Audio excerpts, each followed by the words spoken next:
अभी देखिएगा 10 सालों में वहाँ पे रोहिंग्या मुस्लिम का जो पॉपुलेशन है 40% बढ़ा है और आदिवासी का मात्र 12%। तो अब वो आयोग क्यों इस पे ध्यान नहीं देती? मैं हेमंत जी से पूछना चाहती हूँ, कल्पना जी से पूछना चाहती हूँ, क्यों इस पे कोई ध्यान नहीं देती? मुस्लिम या अदर कास्ट के लोग जो होते हैं उनकी महिलाएं थोड़ी सुंदर होती, क्योंकि लोग अपने पे रख रखाव पे ध्यान देते हैं। जो है नया विधायक बनी है गांडे से, इस पर अब क्या करते हैं? बधाई दे रहे हैं कि देखिए, अगर औपचारिकता तौर पे कहेंगे तो उनको बधाई है, लेकिन अगर वहाँ से अगर कल्पना मैडम बनी है तो इसमें मैं तारीफ। और धर्मांतरण में लोग क्या कर रहे हैं, जाति का भी फायदा ले रहे हैं और धर्म का भी फायदा ले रहे हैं। अब वो आवास करके नीति आई तो वो भी पता नहीं क्या कौन सा सेटिंग हो रहा है कि कुछ लोगों नमस्कार, मैं बबलू कुमार। आज हमारे साथ बसंती दीदी है, डॉक्टर बसंती दीदी, जो लगातार अभी क्षेत्र का दौरा कर रही, आदिवासी गांवों में जा रही, वहां पर लोगों के बीच जा रही, अपने बात को रख रही है और तमाम तरह के मुद्दों के साथ चर्चा कर रही। हम जानने का प्रयास करते हैं बसंती दीदी से। दीदी जोहार। क्या कहते हैं बसंती दी, आप जाते हैं गांव, आदिवासी गांव, तो वहाँ पर आपको क्या क्या देखने को मिलता है वहाँ? देखिए, आदिवासी गांव तो अभी मैं लगातार दौरा कर रही हूँ और अपने संगठन के लोगों के साथ मिल रही हूँ। और अभी हम लोग जैसे विधानसभा का चुनाव भी 3 महीने के बाद होने वाला है अराउंड, तो हम लोग अभी जितने भी मुद्दे हैं उनको रख रहे हैं अपने लोगों के बीच। और जैसे आप मुझसे पूछे कि गांव में जाके आप क्या देख रही हैं, है ना, तो जैसे हमारी सरकारें, है ना, जो रिसेंट में हमारी जो खुद को आदिवासी हितैषी या आदिवासी की पार्टी कहते हैं वो विराजमान है वहाँ पे, है ना। तो जैसे इन्होंने जितनी भी नीतियाँ लागू की हैं और खुद को कहते हैं कि नहीं ये नीति सारी हितकारी हैं और धरातल तक पहुँच रही है, लेकिन ऐसा नहीं है। जैसे अभी अब वो आवास करके नीति आई तो वो भी पता नहीं क्या कौन सा सेटिंग हो रहा है कि कुछ लोगों को मिल रहा है और जो रियल में डिजर्व करते हैं उसमें काफ़ी लोगों को नहीं मिला है। जैसे अभी कल विजिट किए थे आपके साथ साइदा बस्ती में, उसमें आप देखे थे एक विधवा का था नहीं कुछ ऐसा, और जबकि वो बोलती थी कि मैं के फॉर्म भरी हूँ बट पता नहीं क्या हो गया दीदी, मिला ही नहीं मुझे। तो जैसे आप वहाँ पर जाते हैं, आप बोले अभी जो है पेंशन वगैरह तमाम तरह का जो है सरकारी योजना जो है उन लोगों के बीच पहुँच नहीं पाता है, लेकिन हमेशा लोग बोलते हैं जब भी उन लोग जो है चुनाव वगैरह में आते हैं तमाम तरह का वादा करते हैं आदिवासियों को लेकर, सरना कोड को लेकर। इस पर आप क्या कहते हैं? अभी तक से सरना कोड मिला नहीं, इस पर आप क्या कहते हैं? देखिए, आदमी का प्रॉब्लम ये है ना कि वो कथनी और करनी में बहुत उसका अंतर हो जाता है। जैसे पहले भी मैं आपको बोल चुकी हूँ कि आदमी जनप्रतिनिधि नहीं बनना चाहता, वो बस ये ढेर सारे वादे और प्रलोभन करता है जनता के सामने कि मैं वहाँ जाऊँगा ना, मैं ऐसा करूँगा वैसा करूँगा, लेकिन उसके बाद वो अपना ही हित देखता है ना। और उसके बाद जैसे परिवारवाद वो बहुत ज़्यादा करने लगे हैं लोग अब। तो जैसे आप बोले सरना कोड को लेकर के, बहुत अच्छा बात आप बोले। तो जैसे आप जानते हैं कि धर्मांतरण कितना ज़्यादा हो रहा है ना, और धर्मांतरण में लोग क्या कर रहे हैं, जाति का भी फायदा ले रहे हैं और धर्म का भी फायदा ले रहे हैं। तो धर्मांतरण को रोकने के लिए इससे क्या होगा ना कि अगर सरना कोड लागू होता है तो आदिवासियों का धर्मांतरण रुक जाएगा। चूंकि सरकार बहुत दिनों से कह रही है कि सरना कोड लागू करेंगे, यार अब करोगे कब? अब फिर से वादा करेंगे कि फिर हम फिर करेंगे नेक्स्ट बार में। तो आदमी आपको जब मौका दे तो कर क्यों नहीं पा रहे, तो क्यों मौका दे? फिर ऐसे प्रत्याशी को मौका देगी जो ये कर पाए। अभी देखिए मैम कि बहुत से आदिवासी जो है अदर धर्म में कन्वर्ट किए, सबसे ज़्यादा देखें तो क्रिश्चियन धर्म में कन्वर्ट किए हुए हैं। तो कैसे उन लोगों को तो फिर क्रिश्चियन धर्म में भी लाभ मिल रहा है, आप जैसे बता रहे हैं, फिर इधर आदिवासी होने का भी लाभ मिल रहा है, तो इस पर आपका क्या स्टैंड रहेगा? आपको देखिए, सबसे पहली बात तो है ना, आदिवासियों का स्वभाव आप जानते हैं, सीधे साधे भोले भाले ईमानदार इंसान, है ना। तो जितने सारे लोग होते हैं, जैसे क्रिश्चियन धर्म का आप बोल रहे हैं, तो इनका एक सोसाइटी होता है ना, उसमें पादरी वगैरह जो होते हैं मिशन के हेड होते हैं, तो इनके धर्म प्रचारक भी होते हैं। तो ये गांव-गांव जाते हैं और उसमें से जैसे हमारे आदिवासी में प्रकृति पूजक हम लोग होते हैं, तो हमारा संगठन उतना नहीं होता कि हम सप्ताह में मिले, जबकि उन लोग का मिस्सा वगैरह वो सारी चीज़ें होती वीकली वो मिलते ही मिलते हैं, ठीक है। और धर्म प्रचारक जगह जगह जाते हैं। तो लोग हमारे आदिवासी लोग अपना धर्म के बारे में उतना नहीं जानते, उनको उतनी समझ नहीं है। तो धर्म प्रचारक जो वो जाते हैं वो हमेशा से प्रमोट करते कि नहीं उसमें जाओगे तो ये हित मिलेगा, वो हित मिलेगा, तुम बीमार हो रहे तुम लोग तो फिर चंगाई समारोह होगा, उसमें आप विनती करो तो ईश्वर सुनेगा। तो हम लोग में जैसे हमारी महिलाएं होते हैं, हम लोग तो बिल्कुल भी नहीं आता है पूजा वूजा करना, हमारे जो पुरुष वर्ग करते हैं जनरली वही जानते हैं। तो इसी वजह से प्रलोभन दे करके या हितकर है बोल करके उन लोग को अपने तरफ खींच लेते हैं, तो आसानी से लोग उधर मान के चलिए आप लोग को सरना कोड मिल जाएगा, तो जो जो कन्वर्ट हुए हैं आदिवासी लोग, क्या वापस आदिवासी जो इस सरना धर्म में आएंगे क्या? अच्छा लग रहा है। देखिए, सरना कोड अगर लागू होता है तो वो एक फ़ायदा है, वो प्रेफरेंस मिलेगा आदिवासियों को। और आप जैसे जानते हैं अभी बेरोज़गारी का आलम इतना है कि आदमी पहले रोज़गार के लिए सोचता है। तो अगर सरना कोड मिलता है तो फिर आरक्षण में भी उसका वैल्यू तो रहेगा ही, और आरक्षण में वैल्यू रहेगा तो जो अब दूसरे ये में कन्वर्ट हुए हैं वो ऑटोमेटिकली उस चीज़ को छोड़ करके फिर स्वतः इधर आ जाएंगे। तो जैसे मैम कि जैसे आप जा रहे हैं क्षेत्र में, तो इस बार आदिवासियों के लिए आप लोग के पास मुद्दा क्या क्या है आप लोग के पास आदिवासी के लिए? मेरे पास मुद्दा तो यही है कि पहला तो जो प्रत्याशी वो जनप्रतिनिधि हो, जनता के साथ हंसे रोए, उसका हर सुख दुख में स्टैंड करें। ठीक है, सिर्फ ऐसा ना हो कि विधानसभा का चुनाव आएगा तभी वो जाएगा हाथ जोड़ के वोट मांगने, है ना। दूसरा क्या है कि हम सरना कोड का मांग करेंगे। तीसरा यह है कि सामाजिक स्तर पे न्याय और समानता आदिवासियों को मिले, और उनकी जैसे बेरोज़गारी की एक समस्या है, तो रोज़गार के हम नए नए जो तरीके हो सकते हैं उसको अपनाएं ताकि रोज़गार लोगों को मिले। और आर्थिक पतन जो हो रहा है वो आर्थिक स्थिति को सुधारने के पक्ष में हम लोग कुछ नीति बनाएं, और दूसरा धर्मांतरण को रोकें। तो जैसे देखिए कि चुनाव होता है तो नेता सब जो है पूरा गांव-गांव दौरा करते हैं, फिर चुनाव खत्म होता है, फिर गांव वगैरह जो है वहाँ पर क्या है गांव का हालात, ये सब देखने के लिए भी नहीं जाते हैं। आप देखिए बहुत से लोग जो है बोलते हैं, हम लोग भी घूमते हैं तो वहाँ पर बोलते हैं कि चुनाव के समय नेता आए, उसके बाद अभी तक से दर्शन नहीं। ऐसा हर जगह हो रहा है, इस पर आप क्या क्या कहना है?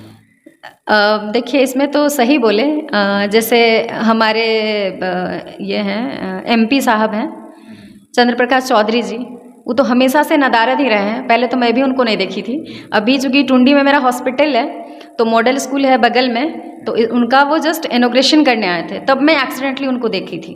अदरवाइज़ तो उनको आज तक मैंने देखी हूँ। उसी तरह के बहुत सारे हमारे यहाँ हैं, नेता हैं, नेत्री हैं, जो उस वक्त बस थोड़ा बहुत आते हैं, उसका कभी दिखते ही नहीं है, बहुत लोग पहचानते भी नहीं है कौन है। तो एक्चुअली ऐसे जो ये होते हैं नेता जो होते हैं, वो उनका होता है पैसे का पावर, कि वोटों को जो होता है वो पैसे से कन्वर्ट करते हैं। उनको जनमानस से कोई लेना देना है नहीं, सीधे सी बात है, मेरे पास है पैसा, मैं आपको खरीद रहा हूँ, आप पैसा ले और वोट मेरा हो। किसी तरह के वो हितैषी नहीं हो सकते।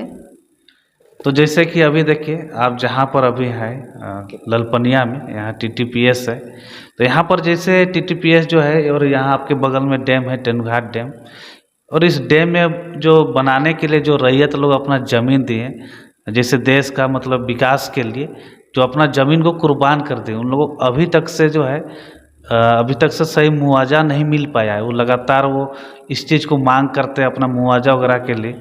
आप लोग क्या स्टैंड रहेगा उन लोगों को?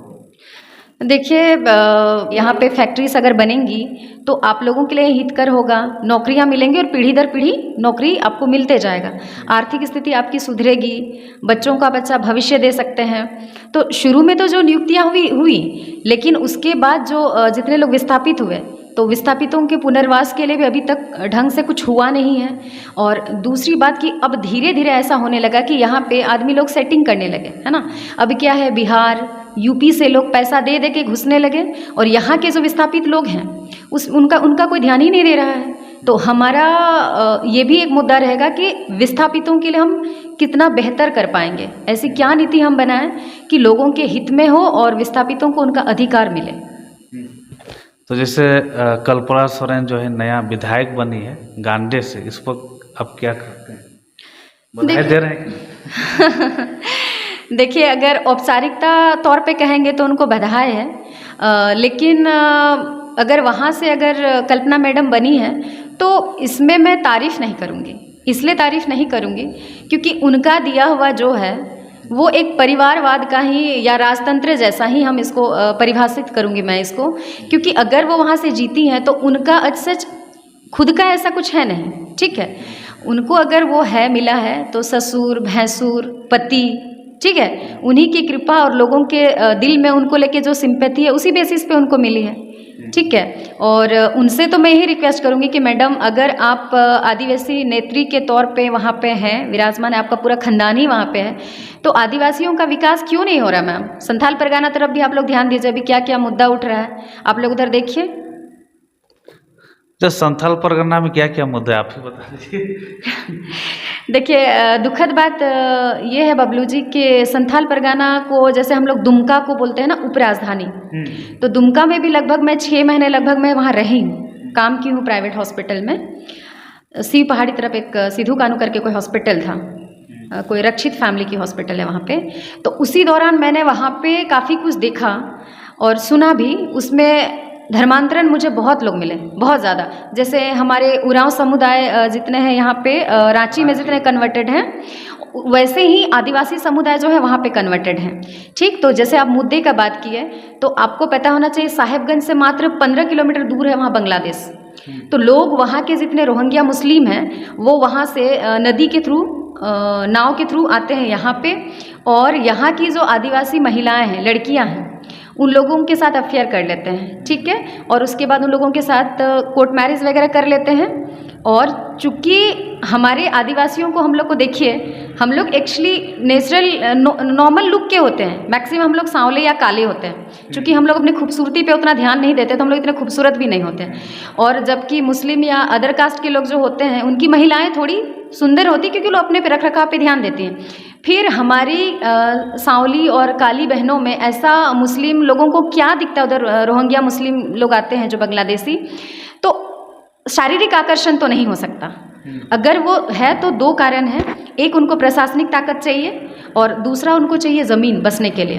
तो वहाँ शादी करके वो फिर क्या करते हैं कि ज़मीन गिफ्ट में ले लेते हैं, क्योंकि एसपीटी एक्ट जो 1949 में लागू हुआ था उसके तहत वहाँ के आदिवासी अपना ज़मीन ना लीज पे दे सकते हैं और ना बेच सकते हैं। तभी लोग नया उपाय ढूंढा कि भाई हमको तोहफा में दे दो, अब हम तेरे दूल्हा बन गए, दामाद बन गए, तो हमको तोहफा पे दो।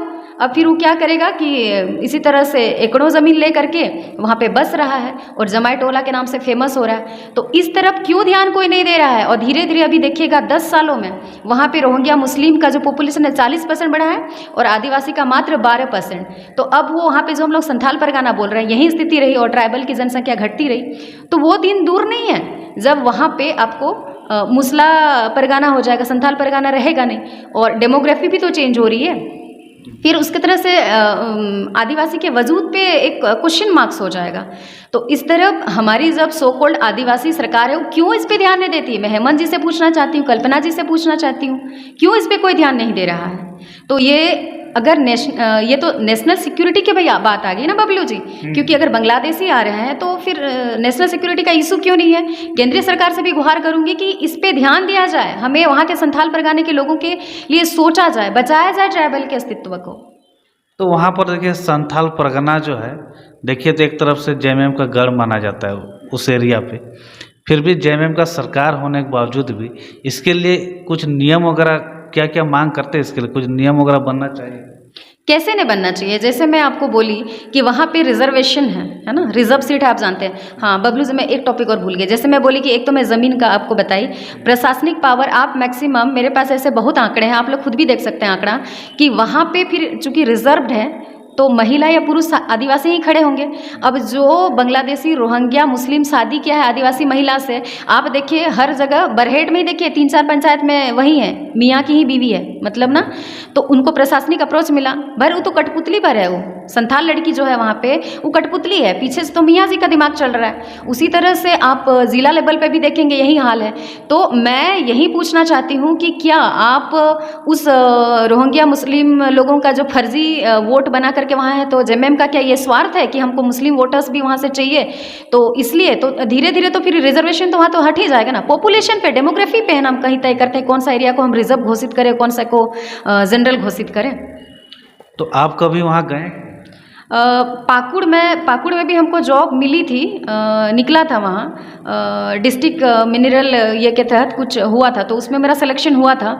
लेकिन मैं वहाँ पे देखी पाकुड़ में कि मतलब उतनी सुविधाएं उस वक्त नहीं थी, और चूँकि मेरा मायका ससुराल सब इधर होता है तो बच्चा मेरा छोटा था तो मैं ये नहीं की। लेकिन मैं वहाँ देखी हमारे लोग कम से कम धनबाद बोकारो में कुछ दिखता है कि थोड़े ठीक ठाक है, वहाँ स्थिति बद से बदतर है और वहाँ के लोगों के लिए आवाज़ उठाने के लिए कोई नहीं है, सब दबे कुचले हैं, डरे से हमेशा हैं। मतलब सब वोट बैंक बन के वहाँ बस वोट बैंक है और कुछ नहीं, उनकी कोई सुनने वाला नहीं है। तो क्या आप वहाँ जाके आवाज़ उठाएंगे ये सब जो बिल्कुल बिल्कुल बिल्कुल। मैं ये सोची हूँ बबलू जी, और मैं पहले भी आपको बोली थी कि बबलू जी आप मेरे साथ चलेंगे, हमको चलना है। मेरा जितना संथाल परगना एरिया है, साहेबगंज जाऊंगी, पाकुड़ जाऊंगी, गोड्डा जाऊंगी, देवघर जाऊंगी, दुमका जाऊंगी, जामताड़ा जाऊंगी। मैं चाहती हूँ कि आपके ज़रिए, आपके चैनल के ज़रिए हमारे आदिवासी भाई बहन संगठित हो, अपना हक और अधिकार के लिए लड़े। वरना अगर हम अपनी भाषा खोते हैं, अपनी पहचान खोते हैं, अपनी लिपि खोते हैं, तो एक दिन हम खुद को खो देंगे। बहुत बहुत धन्यवाद। धन्यवाद। तो आप देख रहे थे यहाँ पर बसंती हेम्ब्रम दी जो अभी है ललपनिया में, यहाँ पर देखिए डॉक्टर के रूप में अभी कार्यरत है, अभी यहाँ पे हॉस्पिटल में अभी जॉब कर रही है। और देखिए जिन जिन मुद्दों को ये उठा रही है, समझिए तो एक बहुत ही गंभीर मुद्दा है, क्योंकि संथाल परगना जिस तरह से बता रहे कि वहाँ पर देखिए आदिवासी लोगों को कैसे उन लोगों को फंसाया जाता है, कैसे फिर उनको शादी करके उनके ज़मीनों पर फिर कब्जा करते हैं लोग, जैसे बांग्लादेशी, रोहिंग्या, मुसलमान वगैरह जितने भी लोग हैं अदर कंट्री के लोग जो है वहाँ आके कैसे आदिवासी भोले भाले आदिवासी बहनों को कैसे इस तरह के अपडेट देते रहेंगे। हमारा YouTube channel Bablu Mahato like subscribe share जरूर। जय झारखंड, जोहार।